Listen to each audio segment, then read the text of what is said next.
I'm Kerry Fink with Helping Seniors of Brevard, and on behalf of our president and founder, Joe Steckler, and our education specialist, Kim Bernard, who dutifully and consistently is answering that Helping Seniors info line. That's a free call from anywhere in Brevard County. It's 321-473-7770, 321-473-7770. It's a great way that seniors are able to get connected to resources that can help them. Actually, if you've been around Joe Steckler, our president and founder, for any amount of time, he always talks about the importance of having an aging plan and making sure that you have some resources and some ideas as you just go through things and may run into circumstances that require a shift in what you're used to. So Kim Bernard and the Helping Seniors info line is a great way to get a hold of that kind of information. And that is actually in the mission of Helping Seniors as a not-for-profit. We are here to educate, inform, empower, and connect to resources that are going to help you in your own aging plan. And that's why I'm so excited that, again, today we have Vicki Moore, who is just a very knowledgeable expert, together with the families of Humana and CarePlus. And it's such a pleasure to be working together with you, Vicki. Welcome, by the way. How are you today? I'm doing great. Thanks for having me again, Kerry. It's always nice to be chatting with you. Oh, thanks. And you know what I really think is great is this Art of Healthy Living series that we've embarked on. And folks, if you missed the first one, it was really a great topic and a great message. And by the way, we archive these things, so these are available to you on demand. All you got to do is go to the Helping Seniors of Brevard website at helpingseniors.brevard.org.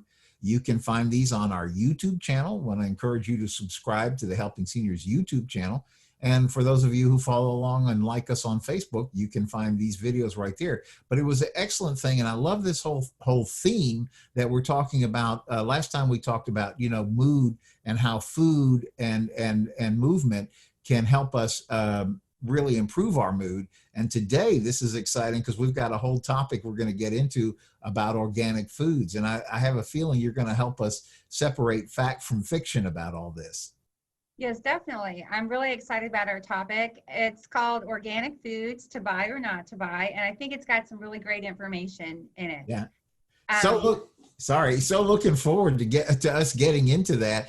And just before we do, I want to just take care of, as we do on all the Helping Seniors updates, we try to keep people posted on what's going on with Helping Seniors and the things that are on the move. And so actually, before we dive in, if it's okay, Vicki, we'll just talk for just a moment with an update about the Helping Seniors Car Raffle, because that date is getting real close. That date is actually just about 3 weeks away from now. That's actually coming up on Saturday, October the 10th.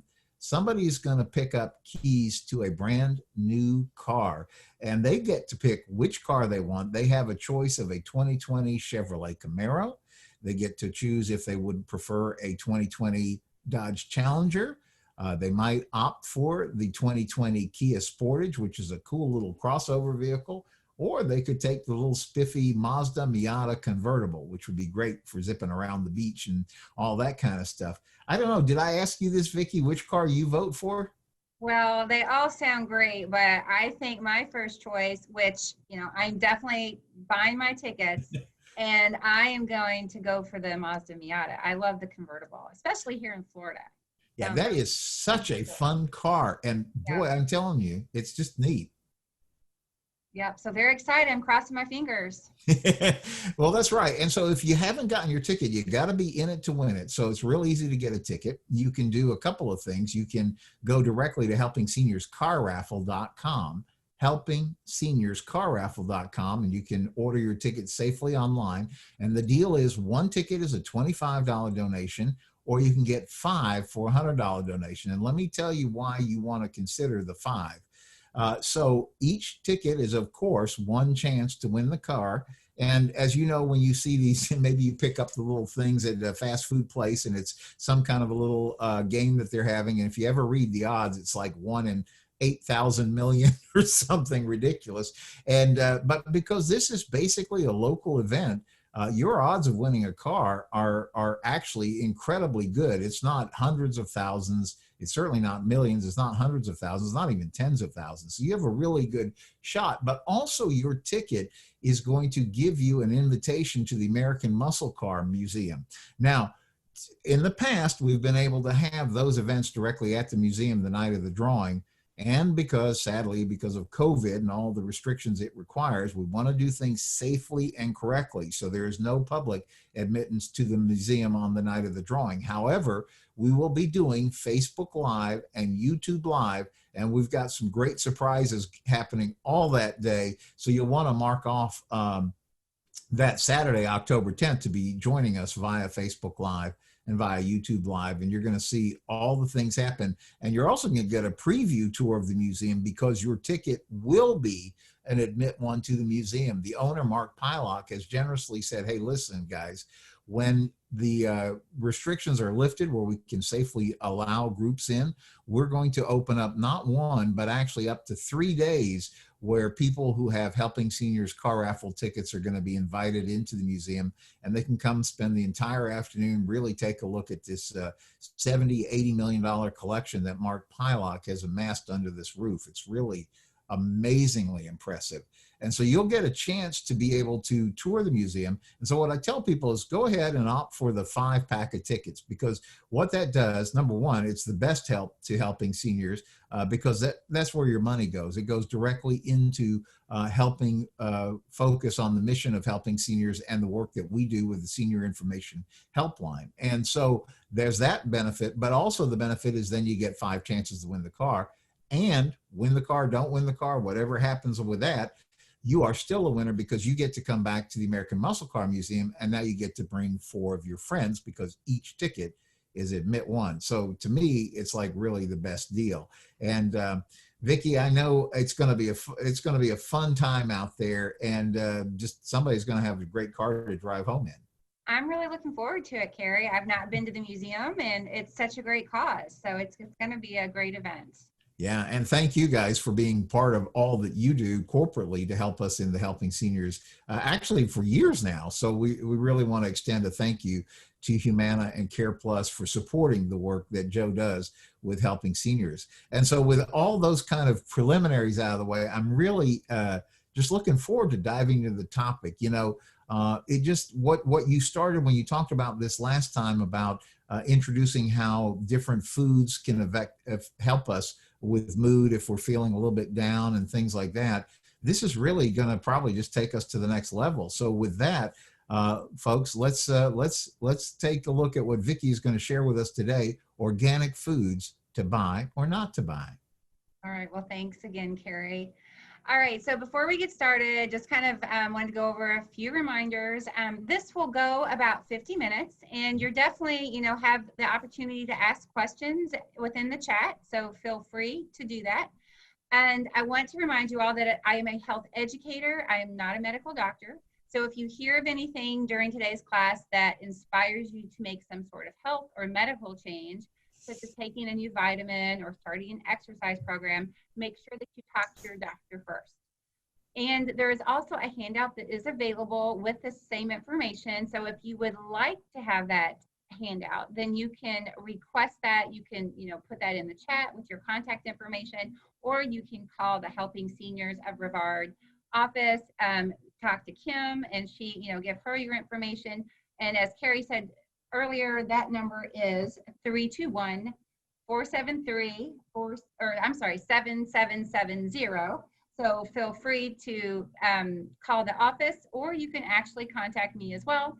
My cell phone is 321-272-0218, and I can be reached at email vmore5@humana.com. So feel free to contact me with any questions regarding this or anything else. So, so with that, Carrie, let's go ahead and get into the presentation. So we're going to talk about all about organic foods. And so if you're looking for organic food options these days, you probably needn't look very far. In recent years, organic food has become very widespread, often lining the shelves of your average grocery store. However, trying to make sense of organic food labels, the health benefits, and the various claims can be confusing. So you may be wondering, are organic foods really better for my mental and physical well-being? Does eating non-organic options really increase my risk of cancer and other diseases? During today's class, we will help you understand what the evidence says and these questions and others.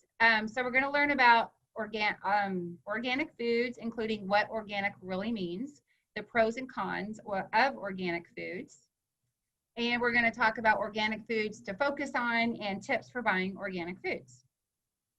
All right, so moving right along. All right, so what are organic foods? So when it comes to, so organic foods can cause a bit of a dilemma when you are shopping at your local supermarket.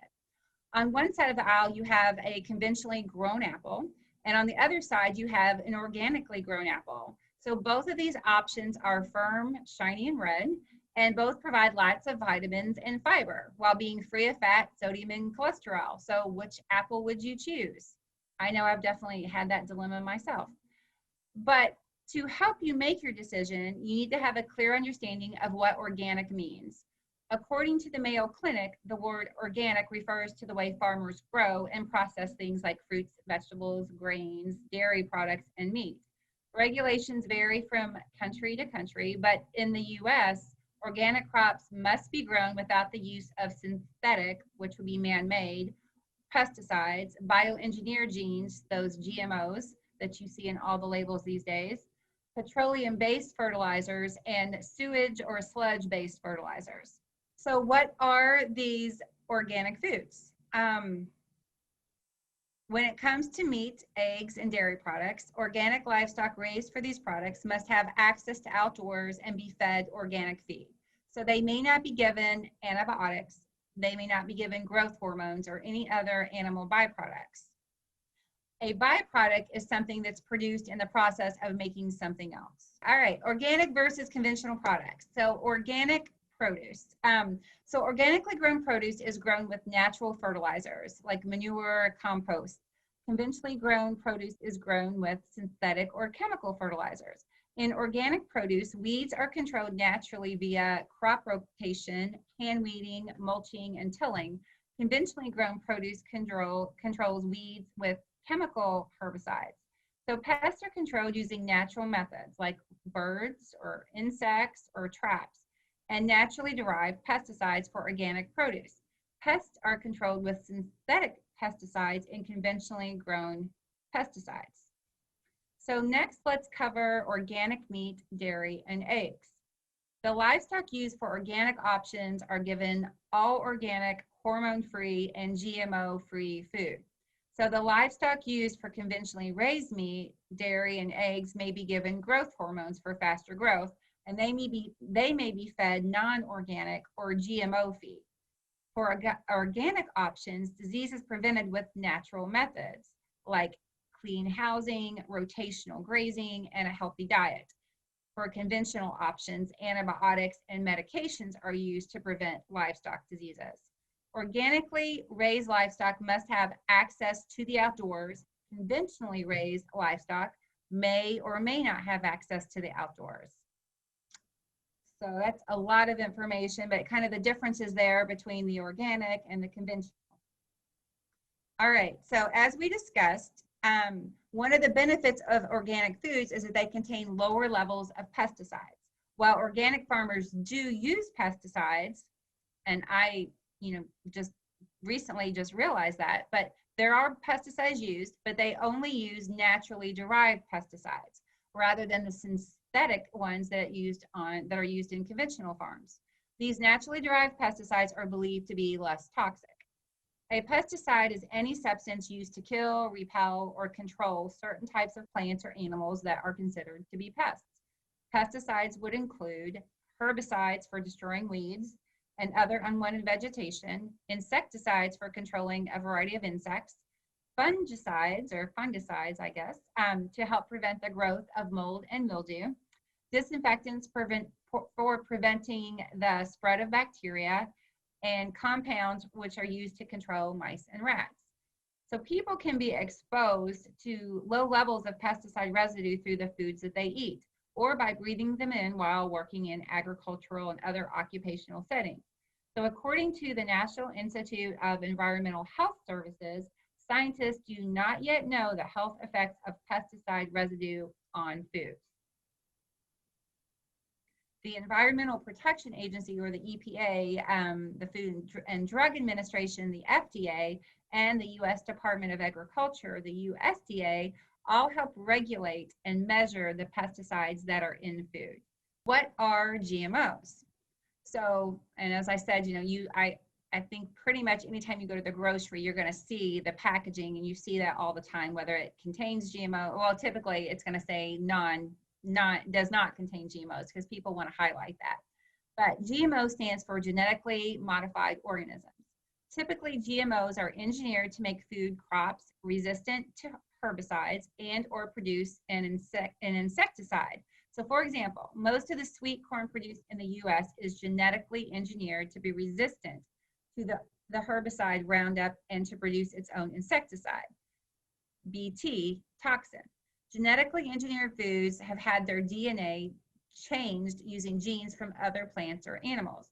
Scientists do this by taking the gene for a desired trait in one plant or animal and inserting that gene into a cell of another plant or animal. I didn't know you were going to get a whole science lesson today, did you? A lot of technical stuff here today, but still very, I think, interesting. GMOs may be found in soybeans, corn products made from starchy field corn, squash, zucchini, potatoes, apples, and papayas. They're resistant in many processed foods, including your breakfast cereals. So just a little extra information, if the ingredient label of a food includes corn syrup or soy or lecithin, the food likely contains GMOs. So some possible benefits of genetically engineered foods would include more nutritious foods, tastier foods, disease and drought resistant crops, less use of pesticides, increased supply of food, faster growing plants and animals, foods with more desirable traits, and medicinal foods that could be used as vaccines or medicines. And so you can kind of see why GMOs are so popular and why they're used a lot. However, some people are concerned about genetically engineered foods and worry that they may lead to allergic reactions, unexpected or harmful genetic changes, and foods that are less nutritious or in some cases toxic. According to the National Library of Medicine, these concerns have proven to be unfounded, and there is no evidence that they are harmful. The Food and Drug Administration assesses all genetically engineered foods to make sure they're safe before allowing them to be sold. Currently, the federal law does not require food manufacturers to label foods with GMOs. This is because there has been no significant difference found in nutrition or safety. If you want to avoid GMOs, you know, as I said earlier, look for items that are certified organic or have a non-GMO project verified label. All right, so livestock producers use both hormones and antibiotics to make their stock grow faster and help prevent illness.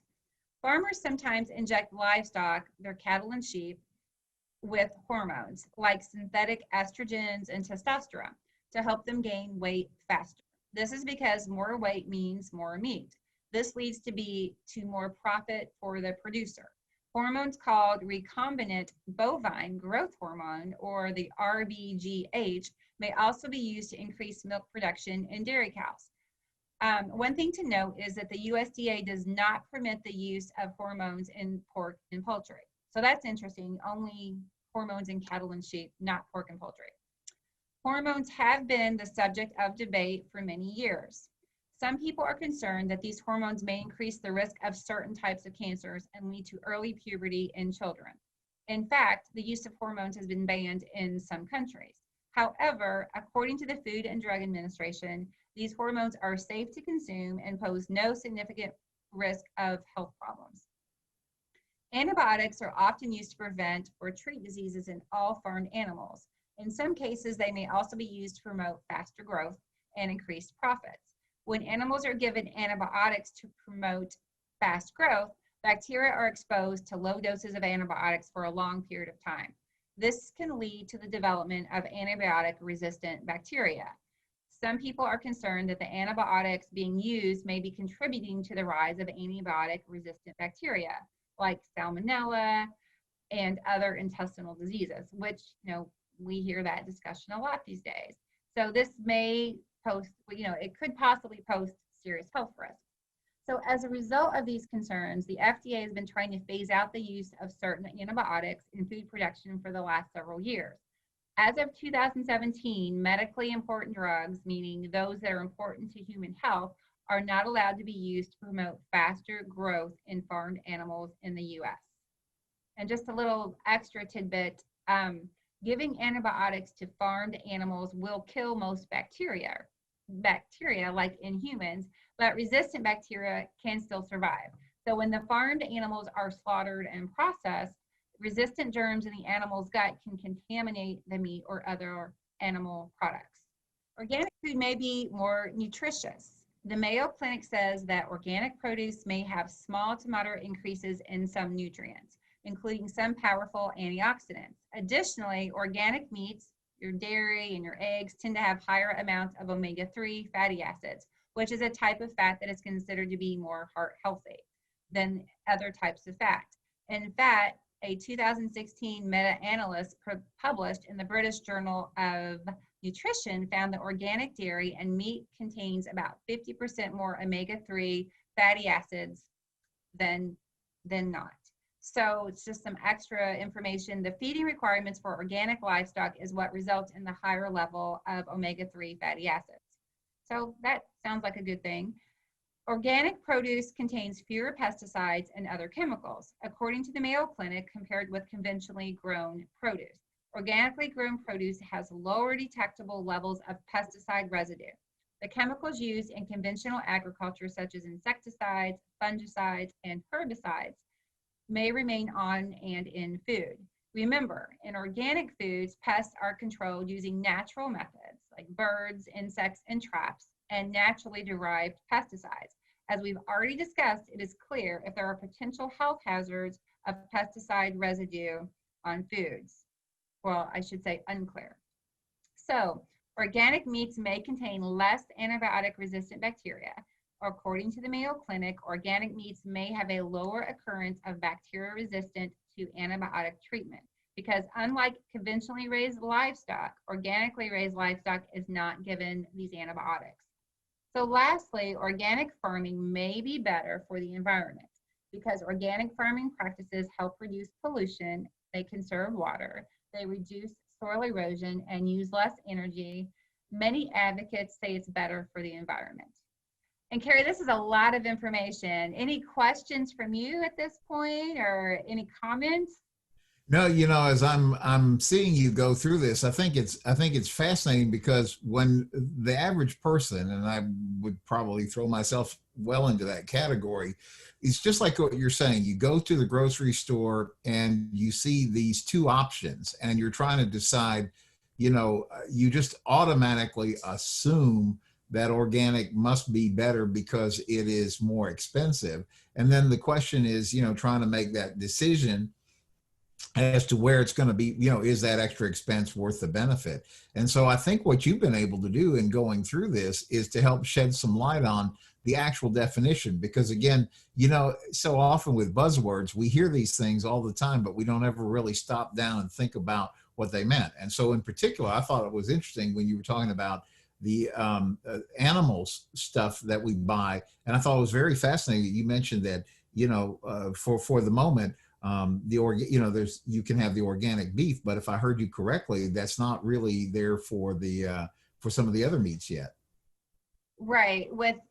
Well, the chickens, the chickens and the poultry. Are you talking about the antibiotics? Like Right. given, yeah. So they're not, and that's new for me. I did not realize that, but yeah, they're not doing that with chicken and poultry. Yeah, it's so very interesting. Yeah, and so I think that's the value of this. If we're gonna eat healthy, and I was talking to somebody the other day that was dealing with seniors on a whole different level in terms about planning for home health care and things like that. And they said, listen, when you turn 55, you got to be planning for the next 45 to 50 years because that's actually what almost statistically now things are showing. And so when you think about that in those terms, everything that you can do to eat healthier and to adopt a healthier lifestyle is just going to make all those years that much more pleasant, I would think. Right, right. And so there's a lot of more good information coming, but I do think it's interesting because I was one that felt like I always wanted to buy organic. Right. But I mean, this is kind of showing, I still think there's a lot of merit to the organic, but I think, and they're going to talk about the cost association. We're going to talk about that here shortly as well. But, sometimes we feel like we can't afford it. So they're basically saying it's not the end of the world, I think. Right. Like the other, non-organic is not terrible, but, it gives you some good options and just good information. Yeah, it's good. Yeah. So let's kind of move on to the next one. So drawbacks of the organic food. So despite the benefits, organic foods do have some shortcomings. Organic foods typically cost more than their conventional counterparts. According to the Mayo Clinic, that higher prices are due in part of the more expensive farming practices used by the organic growers. And here are a few reasons why organic foods do cost more. So growing the organic foods is more labor intensive because organic farmers do not use the pesticides or the chemical fertilizers. Or obtaining an organic certification can be expensive. Organic feed for animals can cost more. Organic farmers do not receive federal subsidies like conventional farmers do. And organic farms are typically smaller than conventional farms, so they don't benefit from the savings of the larger scale growers yet.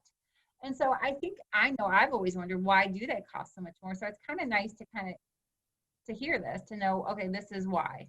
It just definitely does cost more. There's reasons, valid reasons for it, I guess. So another drawback of organic foods is that they may not stay fresh as long.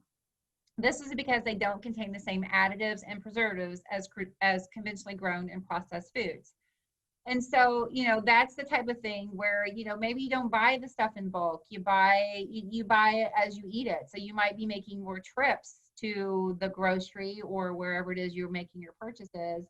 Just maybe do it more frequently. It's not something you want to have sitting around. You're not going to have the benefits.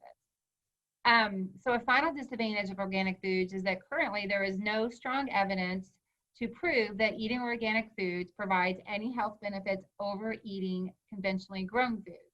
Many studies have sought to identify a link between organic foods and positive health outcomes, but none has been successful thus far. So for example, a large observational study published in the British Journal of Cancer found no difference in cancer risk between those who never ate organic food and those who ate it regularly. Now, is that surprising to you, Carrie, or it's a little surprising to me, actually. I do think that is kind of unusual because you just assume that I guess it's surprising on one hand and not on the other, because you assume that, well, I'm getting organic, so clearly that's as close to as close to nature and I would say the way God intended. But yet at the same time, then if you think about it, though, I really don't believe, I have enough confidence to believe that I don't think they would let us eat things that they didn't believe were healthy or as healthy. So on that hand, it's not surprising. So it's really kind of an interesting thought process to understand that maybe the cancer study doesn't really give a difference, Right. Yeah, it's very interesting. And so I think it comes down to maybe just what works best for you. So I don't know. So now that you can understand some of the basics about the organic foods, including what they are, how they're grown, and their potential advantages and disadvantages, let's spend some time talking about tips for going organic. So if you decide that that's the route you want to go. So first, we're going to talk about how to identify organic foods by looking at a product's label. So then we're going to talk about the two lists from the Environmental Working Group, the EWG, which the first list is called the Dirty Dozen and the Clean 15. These lists can help you decide which foods to go organic on and which ones to stick with conventionally. And then after that, we'll take a look at what to do for when it comes to meat, eggs, and dairy. And then lastly, we're going to review some final tips for going organic on a budget. So definitely still plenty of merit to go organic. And so we're going to see some interesting information about that. about the actual foods.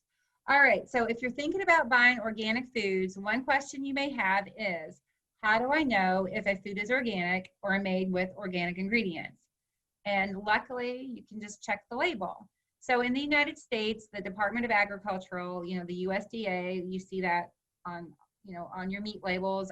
They oversee, or not on your labels actually, oversees an organic certification program that requires all organic foods to meet stringent government standards related to how organic foods are grown, how they're handled, and how they're processed. In order to be for a food manufacturer to label a food as organic, the product must be USDA certified. If the product is certified, the food manufacturer can use an official USDA organic seal.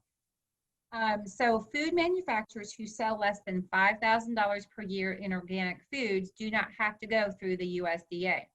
This through their certification process. However, the manufacturers must still follow the guidelines for organic food production. They can label their products as organic, but they cannot use the USDA organic seal.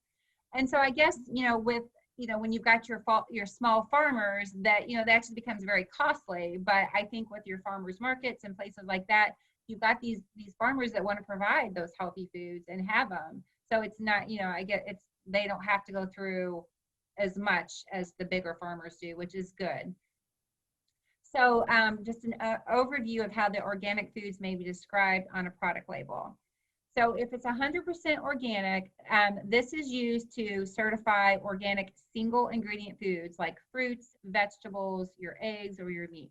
It may also be used on multi-ingredient foods that as long as all of the ingredients are certified organic. This would exclude salt and water, but these foods may carry the USDA seal.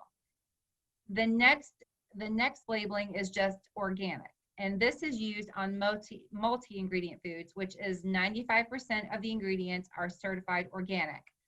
And that would be the non-organic ingredients must be from a list of USDA approved additional ingredients, and they may also carry the USDA seal. And then there's also a label that may say made with organic. This is used on multi-ingredient foods with at least 70% certified organic ingredients. So food manufacturers must identify which ingredients are organic and which are on the organic or on the ingredient list. And these foods do not necessarily have to have a USDA label. And then finally, you've got just the label of organic ingredients.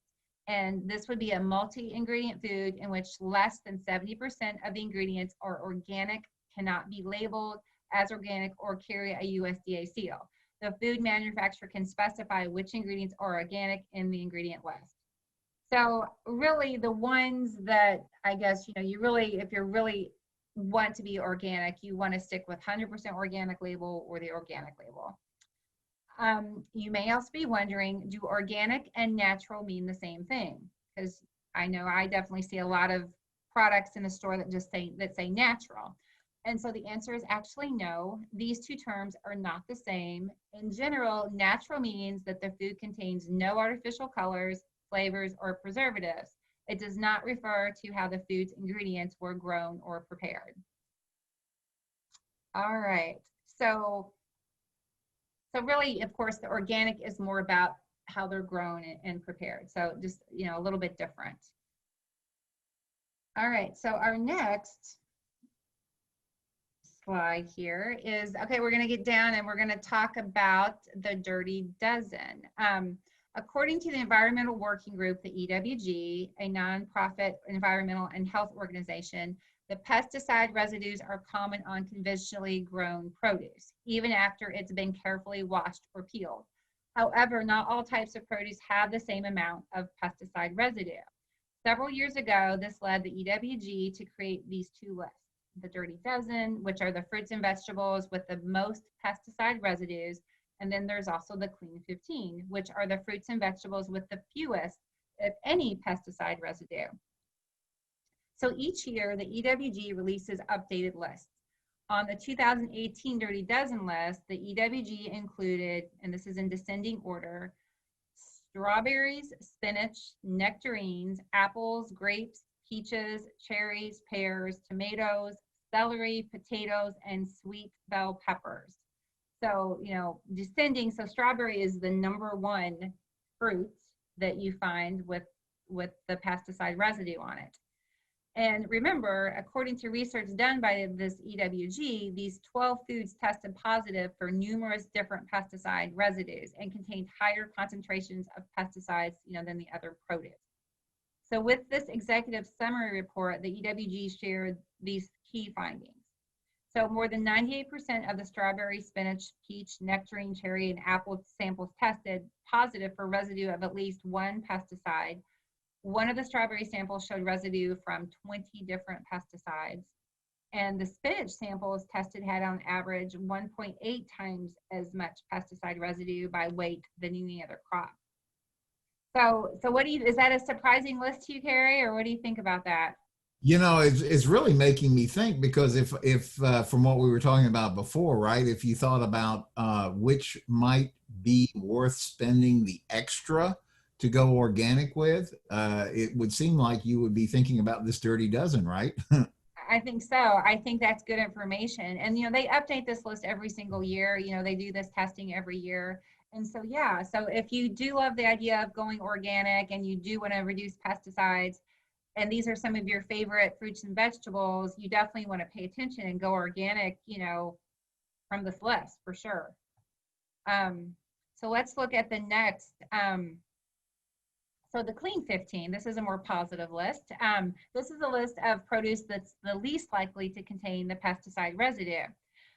So the EWG included on this list your avocados, your sweet corn, your pineapples, your cabbage, onions, frozen sweet peas, papayas, asparagus, mangoes, eggplants, honeydews, kiwis, cantaloupe, cauliflower, and broccoli. So that's very positive. I eat a lot of avocado myself, so that's good to know. Yeah, it is. And, yeah. So here are some of their key findings. The cleanest crops tested were the avocados, the sweet corn. They had less than 1% of the samples with any datable pesticides. Over 80% of the pineapples, the papayas, the asparagus, the onions, and the cabbages did not show any pesticide residue. And then none of the fruit samples from the Clean 15 tested positive for more than 4 pesticides. And only 5% of the vegetable samples on the Clean 15 list had 2 or more pesticides, making multiple pesticide residue extremely rare for the vegetables that are on the Clean 15 list, which is nice. Good to know for sure. So what about our meat, our dairy, and our eggs? So as we've already discussed, conveniently or conventionally farmed beef and milk is at risk for containing hormones, and all conventionally farmed meat, including poultry, is at risk for containing antibiotics. So if you're concerned about the potential risks of hormones and antibiotics, you may want to consider buying organic meat, eggs, and dairy.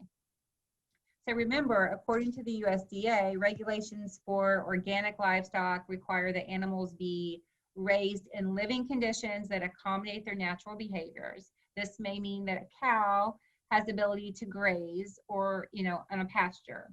And I know when I'm at the store and I'm seeing the labels, they'll tell you if they're, if they are grain fed, and that's what that would mean, or, grazing, I guess. Fed 100% organic feed and forage, not administered any antibiotics or hormones, or produced with genetic engineering, ion or radiation or sewage sludge, which that just sounds terrible, but I guess that is one of the methods. You may see other labels on meat, eggs, and dairy, such as cage-free or no hormones added. And so what do these labels mean? So in some cases, these terms are regulated by the USDA. So you'll usually see free range or free roaming on poultry. So certified free range or free roaming meat means the animals have the access to the outdoors. They aren't kept inside in a chicken house all day. They have unlimited access to fresh water. Cage-free means the animals have free access to the building or room or an enclosed area that they may not necessarily go outdoors. They also have access to fresh water. So the term grass-fed means that the animals had access to a pasture and were not fed grain or grain byproducts. Instead, their food came from actual foraging. So if you see no hormones on beef, that means that the producer hasn't used these chemicals to make his or her cows grow more quickly. Remember, hormones can't be used on poultry or pork. So if farmers can prove to the USDA that their animals are raised without antibiotics, they're allowed to use the no antibiotics label, which I know I always feel better when I see that label. I try to buy those products more often, honestly. No, I was just going to say, it's really informational because we look at these packages all the time in the store, and you're really helpful in terms of giving some insight into what these labels we see all the time actually mean. Right. And as I said, it's a lot of information, and it's a little bit technical. And so really, to all of you guys out there, I mean, feel free to request this packet because it really is good information. Yeah, absolutely. Yeah. So lastly, the USDA defines a natural meat product as one that contains no artificial ingredient or added color and is only minimally processed. According to the Environmental Working Group, all fresh meat is natural, and this label does not bar growth hormone or antibiotics, GMO feed, or indicate that the animal was raised in an open space. And just a little more extra information, there are many labels that may appear on meat, eggs, and dairy. The EWG provides a breakdown of each label at their website. So if you're really, more curious about this, you can actually go to a website, which is it's www.ewg.org/research/labeled coder. And again, this information will be in that handout if anybody wants to request that. All right, so as we discussed, shopping around can help you find the best prices on organic foods in your area. Your search doesn't have to start and end at the supermarket. Many cities and even small towns have weekly farmers markets. This is a place for local farmers to sell their produce at an open-air street market. Many times, but not always, the prices are lower than grocery store prices. Not all food at a farmer's market is organic. But because the growers are right there, you can talk with them about how they grow their food. Remember that many of these are small operations, so they may not have the finances to actually go official with the USDA organic certification. So you may also want to consider joining a food co-op or a food cooperative. All food co-ops are a little bit different, but members of a food co-op often pay an annual fee to collectively own a grocery store. The main goal is usually to make organic foods more affordable for its members. Another option is a CSA farm, which is a community-supported agriculture. You buy a share in a farm's harvest and you get a box of fresh produce each week during the growing season. Some CSAs require you to spend time having or working on the farm. Others deliver products for you to your door with no labor involved. So again, CSAs have the benefit of knowing exactly where your food comes from, which is, I think, a really nice feeling. To find options for these in your area, you can check out this other website. It's called www.localharvest.org. All right, so we're going to end today's class with a little review. So the word organic refers to the way farmers grow and process things like fruits, vegetables, grains, dairy products, and meat. Regulations vary from country to country, but in the U.S., organic crops must be grown without the use of the synthetic or the man-made pesticide, the bioengineered genes, which are those GMOs, the petroleum-based fertilizers, and the sewage sludge-based fertilizers. There are many pros and cons of organic foods. On the plus side, they may be more nutritious, they're free of pesticides, there are hormones and antibiotics, and they may be better for the environment. On the downside, the evidence that points to their health benefits is a little bit, let's just say, murky, and they cost more and they may spoil faster. So the good news is if you do want to eat organic options, there's lots of information to help you guide you. Today, we talked a lot about how to identify organic foods by looking at a product's label. We also discussed the two lists from the EWG, the Dirty Dozen and the Clean 15. And these lists can help you decide which foods to go organic on and which ones to stick with conventionally. So which is one tool to help you go organic on a budget. So others include shopping around and buying in season. So that's pretty much the skinny on organic foods, Carrie. I do have a list of that I'm going to pull up of some of farmers markets in the area. So I'm going to pulling that up right now as a resource. I can. So here's some of the area farmers markets.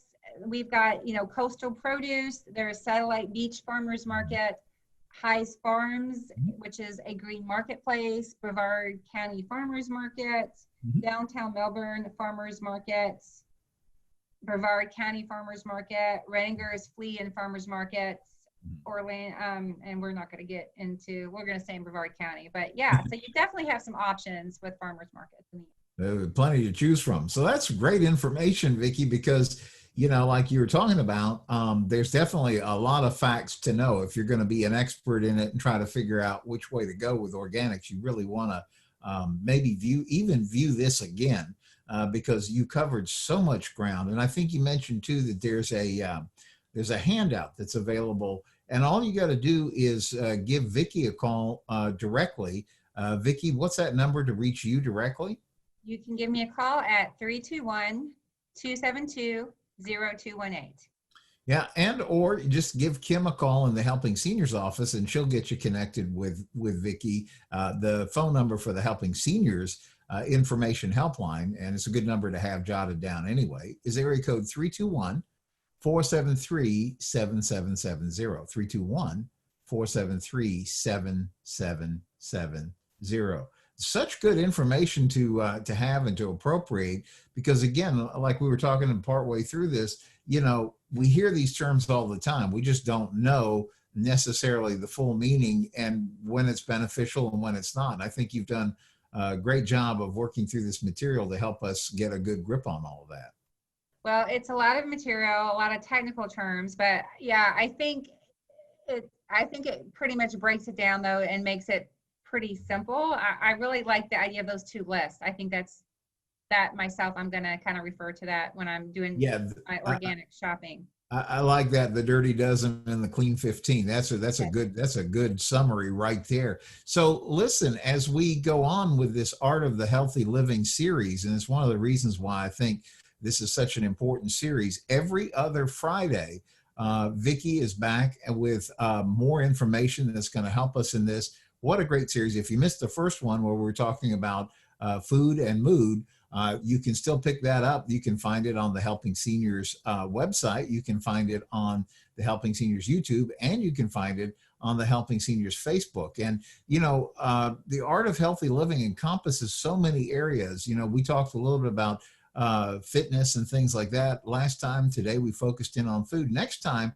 we're actually going to talk about something that's really close and coming up and very important to get a hold of, because open enrollment season is right around the corner. And so a lot of times it's a good chance for people who have existing Medicare to take a look at what options might be their best choice going forward. And there's a lot of complexity to that, but also with the number of people who are turning 65 every single day, there's a flood of people who are just flat new to Medicare, and they need to get kind of a Medicare 101. And Vicki, that's what you have on tap for us on October 2nd, right? Yes, Carrie, and I'm very excited to talk about that, because that's my specialty. We're going to do a Medicare 101, and you're exactly right. It's great timing, because we are getting ready to get into what we call AEP, which is the annual enrollment period. And that is the period between October 15th and December 7th, when people can make changes. And then, like you said too, people are aging into 65 every day. So there's always a lot of questions. And so hopefully that presentation will be able to answer some questions. So good. So mark that on your calendar. That's October 2nd. So we got a lot of dates to keep up with here, Vicki. We have October 2nd for the next edition of the Art of Healthy Living, part of the Helping Seniors Update series. We have October 10th, which we've talked about, which is the Helping Seniors Car Raffle. Again, make sure you get all the details and tickets at helpingseniorscarraffle.com. And then the other date, which we'll just mention as we close out for today, is actually 2/21/21, February 21, 2021. And what is that, you say? That is the Helping Seniors Foundation Cruise. And we're sailing right out of Port Canaveral. Cruising is back.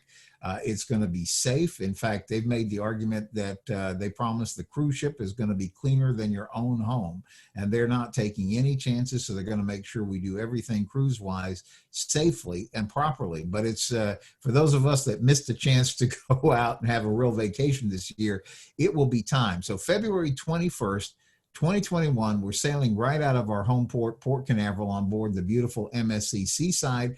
We're going to hit the Caribbean islands, but most importantly, you'll be traveling with a lot of friends and new friends from Brevard County, and especially, this is helping us get started, the Helping Seniors Foundation, which is something Joe Steckler, our president and founder, has wanted to do from day one. You may recall he was instrumental in getting the Brevard Alzheimer's Foundation up and running. They call them Joe's Clubs to these days, and that was all part of his setting up a more than $3 million endowment for the Alzheimer's Foundation, and that's always been the goal for Helping Seniors. So for generations to come, Helping Seniors will be able to help folks that are privileged enough to live right here in Brevard County, which is just a great place to live. So lots of cool things coming up, Vicki. Definitely. I'm very excited. That cruise sounds really fun. Yeah, we're hopefully there'll be like all kinds of people from Brevard County on board. And you know, when you go cruising, you always make new friends on board, and it's such a wonderful experience. But then, you know, everybody says, okay, we'll keep in touch via email and things like that, because maybe they live in the other part of the country or something like that. Here, you're going to be cruising with a lot of people right from Brevard County. So you're going to have people to go have lunch with and hang out with. So the friendship won't stop once the ship reaches home port back again in Port Canaveral. But it's going to be a great date, 2/21/21. You can start to get information right now. I think they've got some early booking incentives.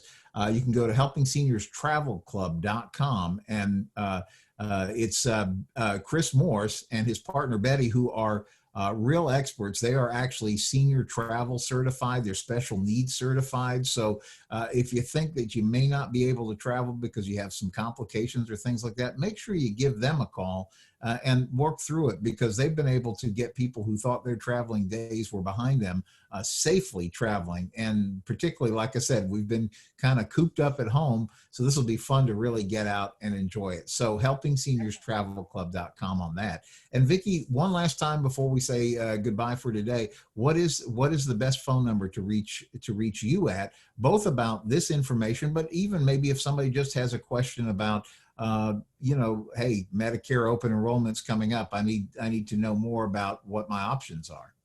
So anytime I can be reached, my cell phone is 321-272-0218. And I will say you can also call our Humana office, and we that number is 321-751-7645. But yeah, give us a call anytime with questions or anything, you know, whether it be about organic foods or, you know, about Medicare. We're happy to help. Excellent. Well, thank you, Vicki, as always, for an excellent presentation. And thank you, viewer, for tuning in for Helping Seniors Update. We hope you have a wonderful weekend. We'll see you back here. Actually, tomorrow, we're doing a special edition on Saturday of the Helping Seniors Update. We're going to actually be at the American Muscle Car Museum. So you're going to see some cool cars and stuff. So make sure you hunt that one down for Saturday on the Helping Seniors Updates. On behalf of Joe Steckler, our president founder, and Kim Bernard, our education specialist, and the whole team, thanks for joining us. And thank you again, Vicki. Thank you, Carrie.